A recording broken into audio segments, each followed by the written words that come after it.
الطاہرین المعصومین. سب مل کے دعائے سرکارہ قائمہ میں زمانہ.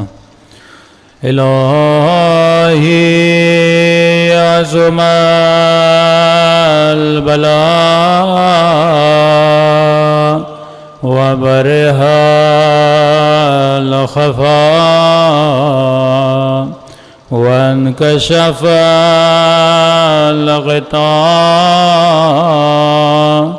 وانقطع الرجاء وضاقت الأرض ومنعت السماء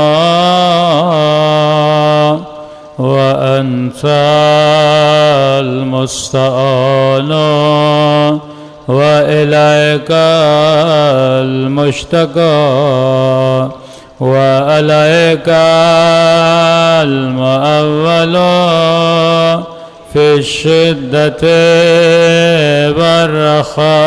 والرخاء. اللهم صل على محمد وآل محمد أولي الأمر الذين فرضت علينا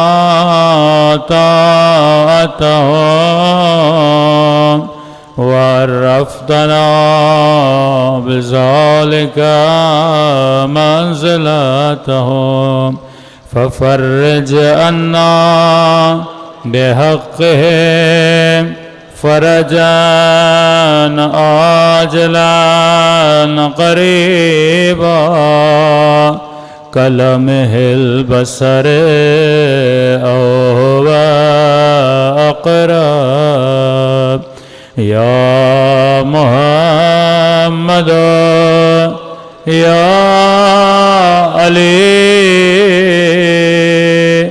يا علي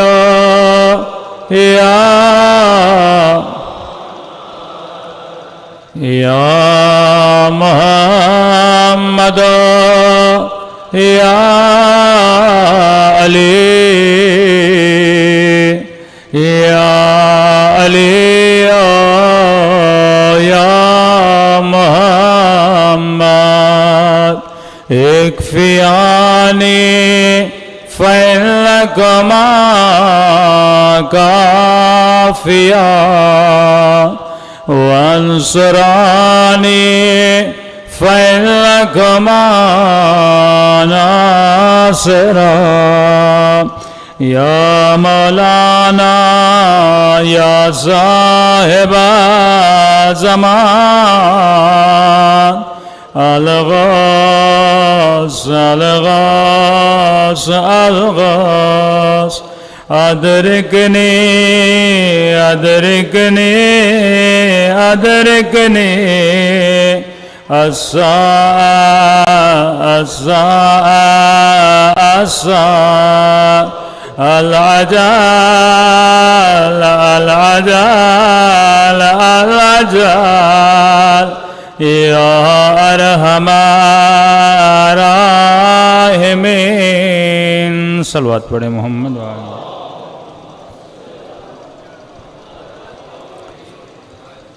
بسم اللہ الرحمن الرحیم. رب اشرح کتابہ المجید. کہ نہیں کرتا لیکن کیونکہ علم نہیں ہے لہٰذا بے ادبی ہو جاتی ہے. مشہور واقعہ حضرت موسیٰ کا کہ ایک شخص تھا اللہ سے کلام کر رہا تھا تو اور کہہ رہا تھا کاش میرا خدا آتا میں اسے مالش کرتا اپنی بھینس کا دودھ پلاتا اس کے پاؤں دباتا. اب جملے محبت کے تھے لیکن اس کے پاس معرفت خداوندی نہیں تھی کہ خدا کیا کوئی جسم رکھتا ہے, کیا خدا کو مالش کی ضرورت ہے, کیا خدا کو دودھ کی ضرورت ہے. تو وہاں پہ حضرت موسیٰ نے اسے سمجھایا بھی ڈانٹا بھی. پھر اللہ نے کہا میرے حبیب تمہارا کام لوگوں کو دور کرنا نہیں ہے بلکہ میرے قریب لانا ہے. تو اسے ڈانٹو نہیں بلکہ محبت سے سمجھاؤ کہ اللہ کا وجود کیسا ہے. تو اسی طرح چھوٹی چھوٹی چیزیں آپ بھی اپنے اعمال میں جب ڈھونڈیں گے پتہ چل جائے گا. اب ایک نوح خان بڑی محبت میں اہل بیت کا نوحہ پڑھتا ہے، لیکن مثلا دھن گانے کی لگا لیتا ہے، تو کیونکہ اسے معرفت نہیں ہے کہ اہل بیت کا کلام کبھی بھی نجاست سے ملایا نہیں جاتا، وہ پاک ہیں، وہ پاکیزہ ہیں۔ اسی طرح سینکڑوں واقعات آپ کے سامنے ہیں، مولا علی کی محبت میں آگے نکل جاتا ہے، کچھ غلو کے جملے کہہ دیتا ہے۔ ہاں جناب، اب تو مولا کی محبت تو دور کی بات ہے، اب تو بعض لوگ جناب فضا کی فضیلت میں بھی بہت اس سے فرمائیں علم معرفت نفس اور معرفت کا علم تمہارے اوپر واجب ہے۔ جس طرح کھانے کو تم ترک نہیں کرتے، اسی طرح ڈیلی بیسس پر منیمم 10 صفحے علم معرفت النفس کے حاصل کرو تاکہ تمہارا وجود ان نجاستوں سے، ان کثافتوں سے بچ سکے۔ صلوات پڑھے محمد و آل محمد۔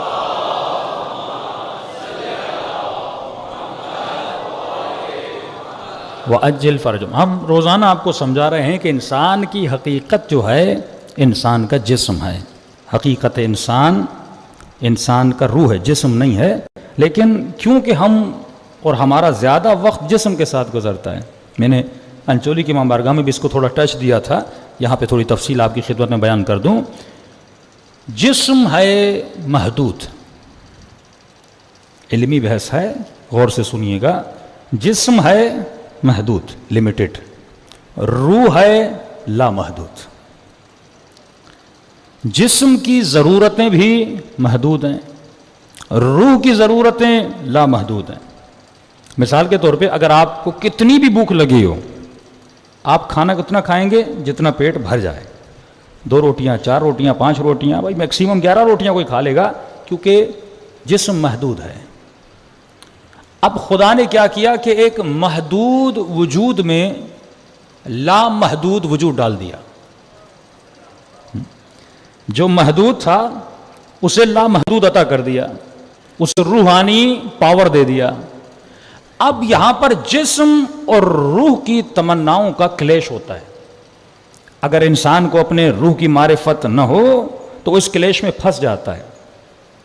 شمر پھنسا، یزید پھنسا، دشمنان اہل بیت پھنسے، یہ سب کیوں پھنسے؟ دیکھ لیتے تو لالچ بن جاتی، معرفت نہ ہوتی۔ تو اب جسم کی جو تمنا ہے وہ محدود ہے۔ مثال کے طور پہ آپ کسی جگہ پہ گئے، آپ کو پانی چاہیے تھا، پہلے والے انسانوں کا تصور کیجئے، پانی کی تلاش میں انسان نکلا، ڈھونڈتے ڈھونڈتے اس کو کوئی چشمہ ملا جہاں پہ پانی تھا۔ اب اس کی ضرورت محدود ہے، وہ 2 گلاس بھی پانی پیے گا اس کا پیٹ بھر جائے گا۔ لیکن روح کی جو تمنا ہے وہ لامحدود ہے، کیونکہ روح ایک ایسا وجود ہے جس میں محدودیت نہیں ہے۔ تبھی فرمایا کہ مرنے کے بعد تمہاری زندگی بھی کیا ہے؟ لامحدود ہے، محدود نہیں ہے، کیونکہ روح جسم نہیں ہے۔ جسم پرانا ہوتا ہے، جسم چھوٹا ہوتا ہے، جسم کا مقدار ہوتا ہے، جسم کو فنا ملتی ہے، جسم کو زوال ملتا ہے، لیکن روح کو کبھی بھی زوال نہیں ملتا۔ اس کی چھوٹی سی مثال، آپ ٹچی مثال آپ کو یہ دے دوں کہ گھر میں آپ کا کسی نے برتھ ڈے منایا اور کیک پہ لکھا ہوا تھا مثلا ہیپی برتھ ڈے، آپ آج 40 ایئرس کے ہو گئے، تو آپ نے اچانک اپنے اندر رجوع کیا، کہا اتنا بوڑھا ہو گیا، 40 سال گزر گئے، مجھے پتہ تک نہیں چلا۔ یہ پتہ کیوں نہیں لگتا ہمیں؟ کیونکہ روح تو بوڑھی ہوتی نہیں ہے، تبھی ہمیں احساس ہی نہیں ہوتا میں بوڑھا ہو گیا ہوں۔ ہماری روح جیسے 10 سال کی تھی، ویسے 40 کی، ویسے 60 کی، ویسے 70 کی، وہ اپنے اندر کسی بڑھاپے کا احساس نہیں کرتی۔ یہ جو تکلیف ہوتی ہے جسم کو ہوتی ہے، یہ جو بوڑھا ہوتا ہے جسم ہوتا ہے۔ پھر آئینے میں دیکھ کے مجھے پتا چلتا ہے میں بوڑھا ہو گیا ہوں، میں ریئلائز کرتا ہوں بوڑھا ہو گیا ہوں، ورنہ روح کبھی بھی بوڑھی نہیں ہوتی، کیونکہ وہ جسم تو ہے ہی نہیں، وہ مادی تو ہے ہی نہیں۔ تو روح کی جو خواہشیں بھی ہیں وہ انلمیٹڈ ہیں، جسم کی خواہشیں لمیٹڈ ہیں۔ روح بقا کو پسند کرتی ہے، فنا سے نفرت کرتی ہے، روح کو ابدی زندگی چاہیے۔ اب جب یہ اس پانی کے چشمے پر آیا، اس کی ضرورت تھی 2 گلاس، لیکن روح کی تمنا ہے انلمیٹڈ۔ اس نے اس انلمیٹڈ کو دنیا میں ڈھونڈنا تلاش کیا، یہ پانی کے چشمے پہ قبضہ کر کے بیٹھ گیا، اب یہ میرا ہے۔ لوگوں نے کہا بھائی تمہاری ضرورت سے زیادہ ہے، کہا میرا ہے۔ کیوں؟ تمنائے روح کو دنیا میں پورا کرنا چاہ رہا ہے۔ روح کی تمنا انلمیٹڈ ہے، اس کے اکاؤنٹ میں 1 لاکھ اس کے 1 مہینے کے لیے کافی ہے، 10 لاکھ جمع کرتا ہے، 1 کروڑ جمع کرتا ہے، 1 ارب جمع کرتا ہے، بھائی 1 ارب انف ہے، لیکن کہتا نہیں مجھے اور چاہیے. یہ تمنا جسم کی نہیں ہے، یہ روح کی تمنا ہے کہ انسان انلمیٹڈ چیزوں کے پیچھے جاتا ہے. لیکن اس نے جگہ کو بدل دیا، اس کو انلمیٹڈ مرنے کے بعد بنانا تھا، یہ دنیا میں بنانا چاہتا.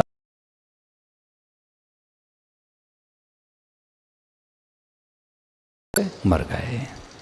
پیٹ پر کنٹرول نہیں تھا. میں نے کئی بار یہ مثالیں دی ہیں کیونکہ آنکھوں سے دیکھا ہے، تبھی آپ کے سامنے بیان کرتا ہوں کہ کئی لوگ 40 پہ گئے، کھا کھا کے مر گئے. اور کراچی میں جب جنازہ آتا ہے کہتے ہیں مولانا کتنا خوش نصیب تھا 40 پہ مر گیا. ایک بندہ ہمارے ساتھ منع کر رہے ہیں بھائی نہیں کھاؤ، تجھے شوگر ہے، نہیں کھاؤ مر جاؤ گے. لیکن یہ نفس اتنا بدبخت ہے. دیکھیے کتنے کمال کا کام کرتا ہے یہ نفس. وہ برائی کو بھی اچھائی کا رنگ دیتا ہے. اسے تو اپنی خواہش پوری کرنی ہے. اب اسے پتا ہے کہ اسے ڈاکٹر نے منع کیا بھائی شوگر ہے تجھے میٹھا نہیں کھانا، تو نفس کہتا ہے امام حسین کا نیاز ہے کھا لے. ہاں تجھے کیا ملے گی؟ شفا مل جائے گی. اور مجھ جیسے مولوی نے منع کر دیا بھائی نیاز نہیں کھاؤ، تو کہیں گے ہاں یہ تو مقصر تو ہوتے ہیں یہ لوگ، یہ مولوی تو ہیں ہی مقصر، یہ تو نیاز کا مخالف ہے، مجھے منع کر رہا ہے امام حسین کے نیاز کھانے سے. تو میں نے کہا اگر اس کے وجود میں علم ہوتا، حلم ہوتا، کل میں نے بتایا صفت رشد ہوتی، ہوشیار ہوتا، کبھی نفس کے جھونسے میں نہ آتا. تو میں نے کہا بھائی اگر شفا ہے تو چاول کے دانے میں بھی ہے. یہ تجھے کب امام حسین نے کہا تو پورا پیالہ کھا تو شفا ملے گی؟ یہ کب کہا ہے کہ تو پوری دیکھ کھائے گا تو شفا؟ یہ کنڈیشن کب امام نے لگائی ہے؟ شفا کا مطلب یہ ہے کہ تو تبرکن تھوڑا سا لے، اور اگر شفا ملنی ہوگی تو تھوڑے میں ہی مل جائے گی.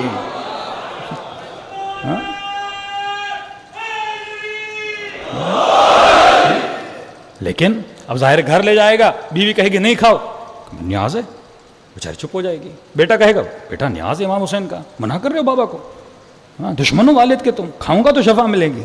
اب نفس کی خواہش کو پورا کرا، پیٹ بھرتا جا رہا ہے بھرتا جا رہا ہے. اور جب مرے گا تو امام حسین کو کہے گا مولا میں نے تو آپ کی نیاز، امام حسین میں نے کب کہا تھا تجھے اتنی کھا؟ ہاں میں نے کہا تبرک لینا ہے تھوڑا لے لینا. دنیا کی دوا بھی اگر زیادہ کھاؤ گے تو مر جاؤ گے. سر میں درد ہے، ڈسپرین کھانی ہے، اور تم کو نہیں پورا پیالہ ڈسپرین کا کھانا ہے مجھے، اس کا بھی ایک ڈوز ہوتا ہے. واحد خاک زمین پر اللہ نے حلال کی، وہ خاک شفا ہے. کہ میں نے اس کے فضائل پڑھے تھے، بچہ پیدا ہو تو خاک شفا چکھاؤ، سکرات کا وقت آئے پانی میں ملا کے خاک شفا چکھاؤ. کہ مولا کیوں؟ فرمایا ملک الموت کو حیا آئے گی، جس کے بدن میں حسین کی خاک ہے اس کے ساتھ سختی کرے، مر جائے. ہنوت جب دیا جاتا ہے نا، کافور ہنوت مردے کو، اس میں بھی خاک شفا ملاؤ. لیکن فرمایا احترام خاک شفا ہے کہ گھٹنوں کو نہ لگاؤ، اوپر والے حصے کو لگاؤ. جب منکر و نکیر آئیں گے حسین کی خاک شفا کو دیکھیں گے، اس کے ساتھ نرمی برتیں گے. ہاں فضیلت خاک شفا ہے، لیکن یہ مطلب نہیں آدمی پوری سجدگاہ کھا لے، حرام ہے. اتنی کھاؤ جتنی ضرورت ہے. شفا کی نیت سے کھاؤ، مزے کی نیت سے نہ کھاؤ. ہاں پھر وہ مزہ ہے، پھر وہ شفا نہیں ہے. لیکن اگر کوئی اپنے نفس کا غلام ہے، شہوت کا غلام ہے، جسے پتا ہی نہیں کہ علی جیسی زندگی کیسے گزاری جاتی ہے، تو وہ ہمیشہ شکم پرست رہے گا. اور جو شکم پرست ہے وہ خدا پرست نہیں ہے. صلوات پڑھے محمد و آل محمد پر.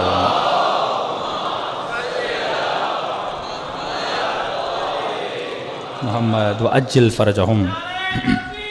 اللہ اکبر، اللہ اکبر، یا رسول اللہ، رسول اللہ.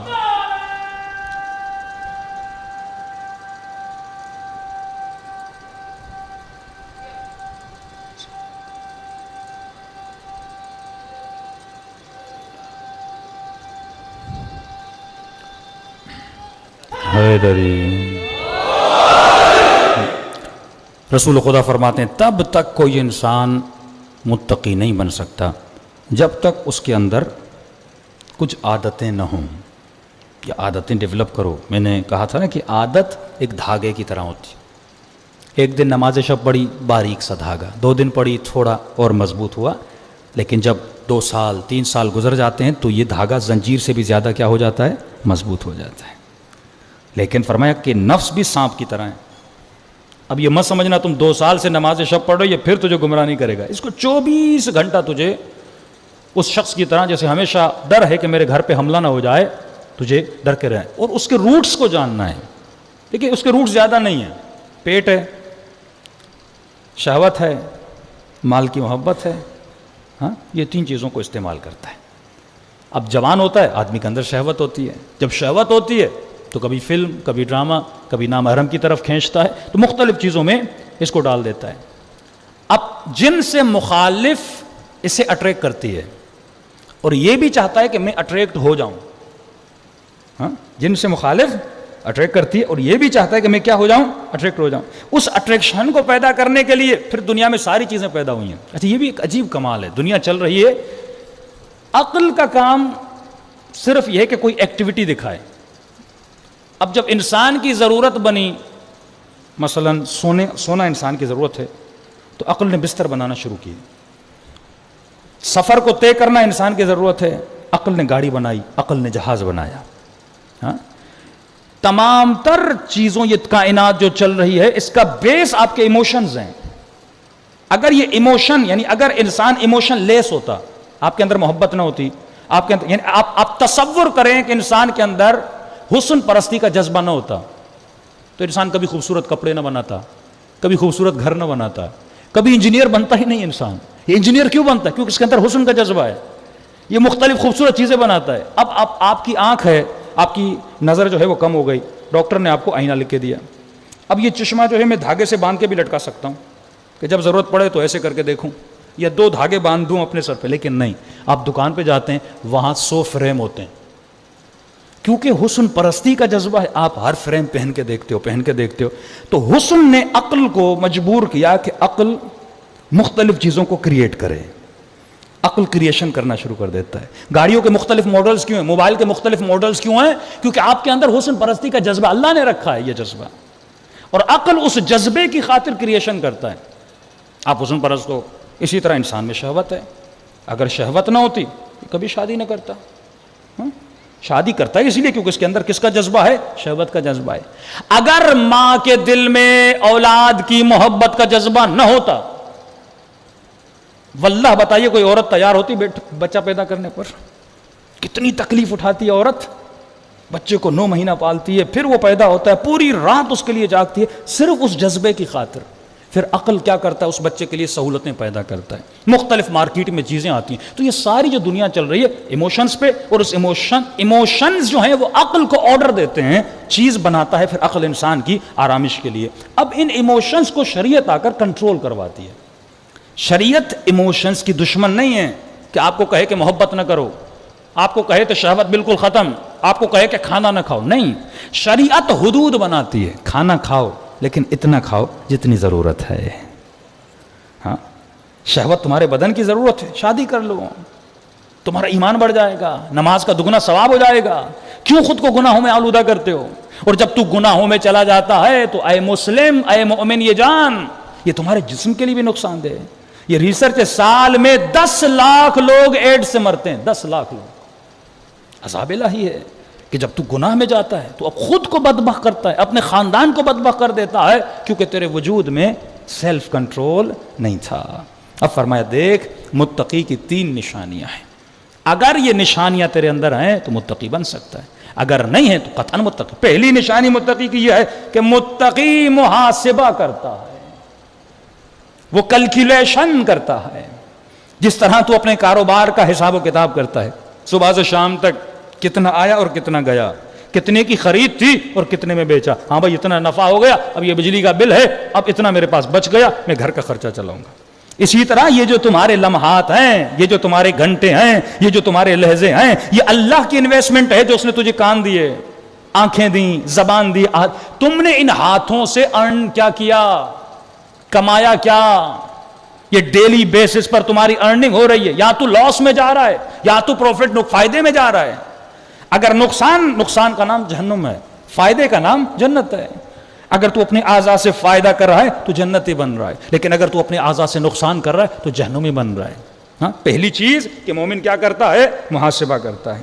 دوسری چیز علماء فرماتے ہیں کہ انسان, جو وہی چیز میں نے بتائی کہ اپنے کھانے پر کنٹرول کرتا ہے. اب واقعہ سنیے. ایک بہت بڑا عابد زاہد مستجاب الدعوہ, دعا کرے اس کی دعا قبول ہو جائے. وقت کے بادشاہ کا کوئی کام پڑا, اس نے کہا اس کو بلاؤں اور اس سے دعا کرواؤں, اور سنا ہے کہ یہ مستجاب الدعوہ ہے تاکہ دعا قبول ہو جائے. جیسے یہ آیا, بادشاہ نے کہا کہ عابد میں چاہتا ہوں, اب اس کو انسپائر کرنا چاہے تاکہ میرے قریب آ جائے, کہ عابد میں چاہتا ہوں کہ تو میرا وزیر بن جائے. عابد نے کہا نہیں, میں کسی ظالم کا وزیر نہیں بن سکتا, تم نے بڑا ظلم کیا لوگوں پر, میں تمہارا وزیر نہیں بن سکتا. کہا عابد وزیر نہیں, قاضی بن جا, جج بن جا. کہتا یہ عہدہ بھی نہیں لوں گا, میں تیرا جج بنوں گا, جو تو کہے گا وہ کرنا پڑے گا, اور ویسا میں کروں گا نہیں تو اس کا فائدہ بھی نہیں. اب بادشاہ مایوس ہو گیا. بادشاہ نے کہا اے عابد ایک کام کر لے, وزیر نہیں بن رہا, قاضی نہیں بن رہا, کیا کروں؟ کہا کہ شام کا کھانا میرے ساتھ کھا لے. اب اس نے کہا کھانے میں کیا ہے؟ دیکھیں انسان کو اگر معرفت نفس کا علم, ابتدا میں نے کہا کہاں سے ہوتی ہے؟ شکم سے ہوتی ہے.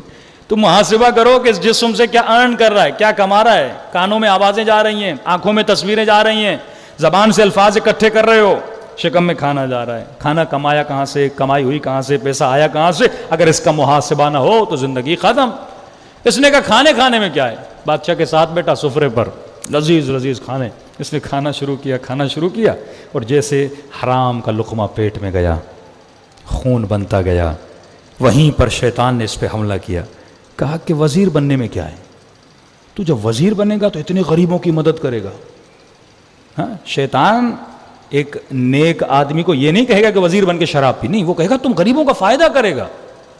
ہاں, فلاں کا مشیر بن جا, وزیر بن جا, تعلقات بنا لے, غریبوں کا فائدہ ہوگا. اس نے کہا تو اچھی بات ہے. پھر شیطان نے کہا تو مشیر بھی بن جا, تو جج بھی بن جا, غریبوں کے اتنے کیس آتے ہیں, یہ مشیر بھی بنا, بادشاہ کا وزیر بھی بنا, اور جو طاقتیں اللہ نے اسے دی تھیں مستجاب و دعویٰ کی, وہ ساری طاقتیں اس سے لے لی گئیں. صلوات پڑھے محمد و آل محمد.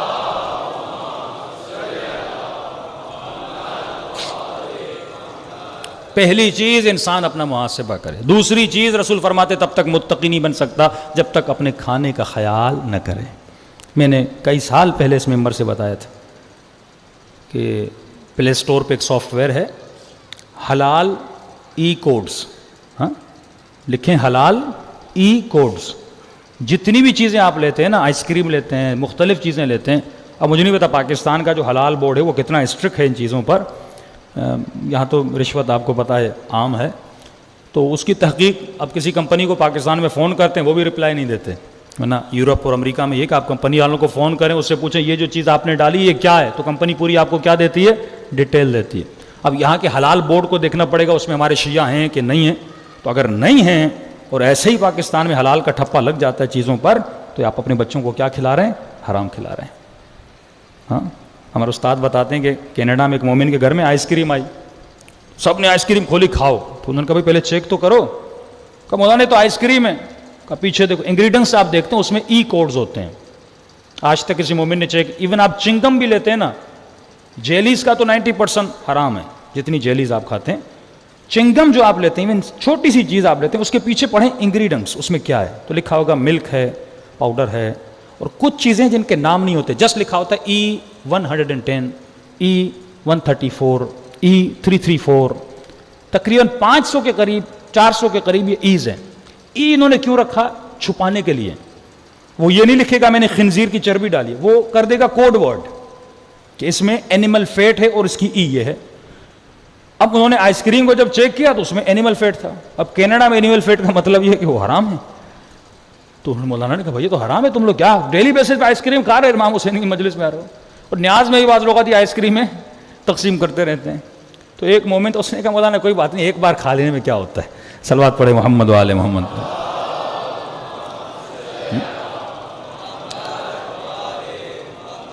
تو آج تو یہ سافٹ ویئر آ گئے, اس پہ شیعت نے کم, وہابیوں نے بہت زیادہ محنت کی ہے. یہ کریڈٹ ان کو جاتا ہے کہ انہوں نے یہ سافٹ ویئرز بنائے, ای کوڈز بنائے. وہ بہت آسان ہے, جیسے آپ چیز خریدیں کہ پلے اسٹور سے سافٹ ویئر ڈاؤن لوڈ کر دیں, ای کوڈ ڈال دیں, وہ نیچے ساری ڈیٹیل بتا دے گا. اسٹیبلائزر ہوتا ہے, اینیمل فیٹ ہوتا ہے. پہلے لیز کے چپس آتے تھے, ان سب میں جو فیٹ تھا وہ خنزیر کے فیٹ سے وہ آئل وہ چیزیں ڈلتی تھیں. اور ایسی کافی چیزیں ہیں جو ہم کھا رہے ہیں اور ہمیں پتہ نہیں. پھر کہتے ہیں مولانا نماز شب میں مزہ نہیں آتا. مولانا عبادت میں مزہ نہیں آتا. بھئی کیسے مزہ آئے گا جب شکم میں حرام کا لقمہ چلا جائے گا؟ یہ بچہ کیسے نمازی بنے گا؟ یہ بچہ کیسے متقی بنے گا جس بچے کو تم دن رات چاکلیٹ کی صورت میں، جیلیز کی صورت میں، ٹافیز کی صورت میں، آئس کریم کی صورت میں کیا دے رہے ہو؟ حرام دے رہے ہو. اور ہمارے بزنس مین کو اور شیعہ بزنس مین کو ہی پرواہ نہیں ہے. ہمارے بزنس مینوں نے بینک بنا لیا، سودی نظام تو بڑا اچھا کریٹ کر دیا، لیکن کسی کو یہ توفیق نصیب نہیں ہوئی کہ بچوں کی چیزیں بنا دو. بھائی جو حلال چیزیں بنا دو، ڈیری چیزیں بناؤ، بچوں کے کھانے کی حلال چیزیں بناؤ. اس میں بھی تو کمائی ہے نا، کہ جب نیسلے کی کمپنی، یہودی کمپنیز وہاں سے اٹھ کے پاکستان میں آ کے دودھ بھی بنا رہی ہیں، مختلف فلیورز بھی بنا رہی ہیں، چاکلیٹ بھی بنا رہے ہیں، ہر چیز بنا رہے ہیں. یہاں تک کہ ہمارے ملک میں کسی مسلمان کو یہ توفیق نہیں ہے کہ ایک منرل واٹر لگا دے. جو پانی ہم پی رہے ہیں وہ بھی یہودی کمپنیوں کا پانی پی رہے ہیں. کہتے ہیں مولانا کوئی اور بناتا نہیں، حالانکہ اتنی انویسٹمنٹ ہے بھی نہیں. اگر 4 مومن 5 خان کے بال سے لے کر ناخن تک مرد کے لیے کشش رکھی ہے، اس کے وجود میں اللہ نے دوسرے وجود کے لیے کشش رکھی ہے، اور اسی کشش کی وجہ سے خدا نے کہا ہے کہ پردہ کرو. کیونکہ جب پردہ نہیں کرو گی تو معاشرے میں ہر بندہ صاحب عفت نہیں ہے، ہر بندہ مہذب نہیں ہے، تو کیا ہوگا؟ تمہاری عزت خطرے میں پڑ جائے. کیونکہ تمہارے وجود کا تقاضا تھا میں تجھے ایسا بناؤں، اور جب میں نے بنا لیا تو لہٰذا اب تجھے اپنی حفاظت بھی خود کرنی ہے. اب یہ کافی ولاگز اور سوشل میڈیا پہ پرینکس اور ایسی ڈاکیومنٹریز آتی ہیں، آپ دیکھا کریں. ایک غالباً امریکہ کی کوئی ڈاکیومنٹری تھی. انہوں نے کیا کیا، یہ آپ پاکستان میں کیوں نہیں کرتے؟ تو میں یہی کہتا ہوں کہ جوان اسپیس کیوں خالی کرتے ہیں کہ عجیب عجیب بکواس کام کرنے والے ٹک ٹاکر اور پرینکر موجود ہیں پاکستان میں، فضول میں ہنسا رہے ہیں، لوگوں کو تنگ کر رہے ہیں. آپ اچھے پرینکس بنائیں. پرینک مطلب لوگوں کو تنگ نہ کریں، ایکسپیریمنٹ کریں، اچھی اچھی چیزیں بنائیں، کیمرہ لیں، آپ کے سبسکرائبر بڑھیں گے. ایسا ہمارے جوان یونیورسٹی میں جاتے ہیں، یہ جو کر رہے ہیں وہاں پہ آپ ایسے ایکسپیریمنٹ کریں، ایسی ڈاکیومنٹریز بنائیں، ایسے ولاگز بنائیں جس میں شریعت کا کام ہو، جس میں پیغام پھیلائیں، جس میں اخلاقیات پھیلائیں، جس میں آپ میسج دیں. یہ ایک پورا میدان ہے جس کو ہمارے جوانوں نے خالی رکھا ہوا ہے. لیکن انہوں نے وہاں پر انہوں نے کیا کیا، ایک خاتون بالکل حجاب میں نہیں، بالکل جیسے ماڈرن ٹائٹ کپڑے پہنے ہوئے، اس کو بتایا کہ اس اسٹریٹ سے آپ کو چلنا ہے اور تقریباً 2 کلومیٹر آپ چلو، جو جہاں پہ رش تھا لڑکوں کا مردوں کا، وہاں پہ اس کو چلایا. اب وہ خاتون بالکل گندے واہیات کپڑے پہن کے اس روڈ پہ چلی. اب جیسے چل رہی تھی تو جتنے مرد حضرات نااہل تھے، جن کے اندر تربیت نہیں تھی، وہ اس خاتون کو کوئی جملہ کس رہا تھا، کوئی کیا کہہ رہا تھا، کوئی اشارے دے رہا تھا. تو پہنچتے پہنچتے تقریباً 30-40 مردوں نے اسے زبان کے ذریعے سے، اشاروں کے ذریعے سے اسے تنگ کیا. اب انہوں نے پھر کیا کیا، اسی خاتون کو برقع پہنایا، حجاب کروایا، اسی روڈ سے انہی مردوں سے 2 کلومیٹر سے چلایا. ایک بھی مرد نے اسے دیکھا نہیں. یہ ایک پریکٹیکل انہوں نے کام کیا کہ جب عورت حجاب کرتی ہے تو اسے مردوں کی بہترامی کا سامنا نہیں کرنا پڑتا، لیکن جب بد حجاب ہو کے گھومتی ہے تو اسے مردوں کی بہترامی کا سامنا کرنا پڑتا ہے. تو اگر خدا نے حجاب واجب کیا ہے، اور حجاب میں عورت ہر کام کر سکتی ہے، منع تو نہیں ہے، لیکن فرمایا خود کو کسی اور جوان کے گناہ کے لیے باعث مت بنا. کہ ظاہر ایک جوان غیر شادی شدہ ہے، اس کے اندر جذبات ہیں. اب جب عورت بد حجاب ہو کر باہر نکلتی ہے، اس جوان کے ذہن میں شیطان عجیب عجیب خیالات لاتا ہے، حسرتیں پیدا کرتا ہے. اب ظاہر ہے وہ مسلمان ہے، زنا تو نہیں کرے گا، ہاں شادی اس کی ہو نہیں سکتی، حالات ایسے نہیں ہیں.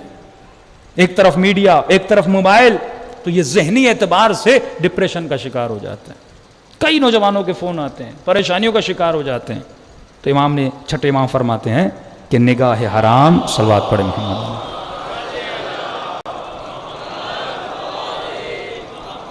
فرمایا نگاہ حرام انسان کے دل میں سوائے حسرت کے کچھ پیدا نہیں کرتی. تبھی فرمایا اے جوان، جب بھی نگاہ پڑے نگاہوں کو جھکا لو. فرمایا جب تو نگاہوں کو جھکاتا ہے تو آسمان کے فرشتے اللہ کی رحمتوں کو تیرے اوپر نازل کرتے، یا نگاہوں کو آسمان کی طرف اٹھا لیں. پر دعائیہ چھوٹا سا جملہ، اللہم اعطنی من فضلک، اے خدا میں گناہ سے بچ رہا ہوں اور تو مجھے آخرت میں نیکیاں اپنے فضل و کرم سے عطا کر لینا. بس چیز دیکھو گے نہیں حسرت پیدا نہیں ہوگی، دیکھو گے تو کیا پیدا ہوگا؟ حسرت پیدا ہوگی، گناہ پیدا ہوگا، اندر رنجش پیدا ہوگی، تو گناہ اور حسرت. ہاں اگر کافر انسان ہے تو کافر تو جا کے گناہ کرتا ہے، کلبس میں جاتا ہے، زناؤں میں مبتلا ہو جاتا ہے، تو مسلم ایسے کام تو کرے گا نہیں، لہٰذا گناہ کر کے تیرا کوئی فائدہ ہونے والا ہے نہیں. تو بہترین چیز یہ ہے کہ انسان اپنے وجود کو گناہوں سے بچائے اور ایسی زندگی گزارے جیسی اہل بیت صلی اللہ علیہ وسلم نے کہی. صلوات پڑھے محمد و آل محمد.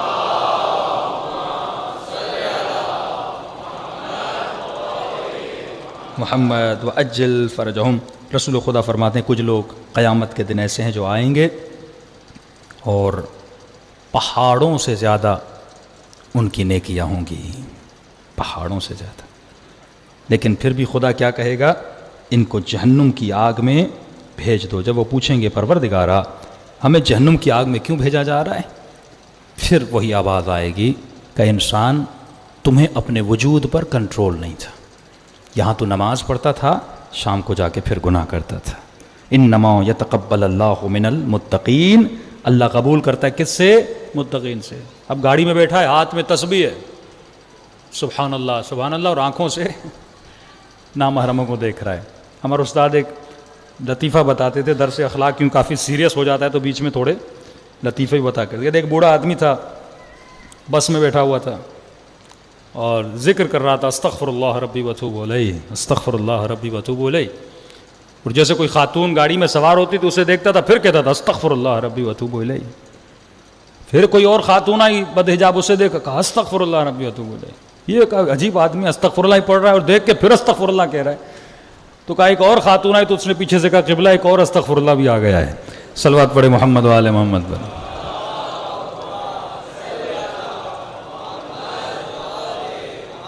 تو ایسے ذکر کا کیا فائدہ کہ جوان دیکھ بھی رہا ہے، مولانا دیکھیے ماحول کتنا برا ہے، مولانا کتنی بے حجابی. بھائی تم دیکھ کیوں رہے ہو؟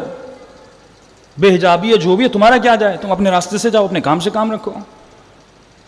لیکن پتہ نہیں لوگوں کی مینٹلٹیز ایسی ہیں کہ چیزیں ہم میڈیا پہ دیکھتے ہیں، ہنسی بھی آتی ہے، لوگوں کی حالت پہ رونا بھی آتا ہے. ایک بندہ پل پہ کھڑا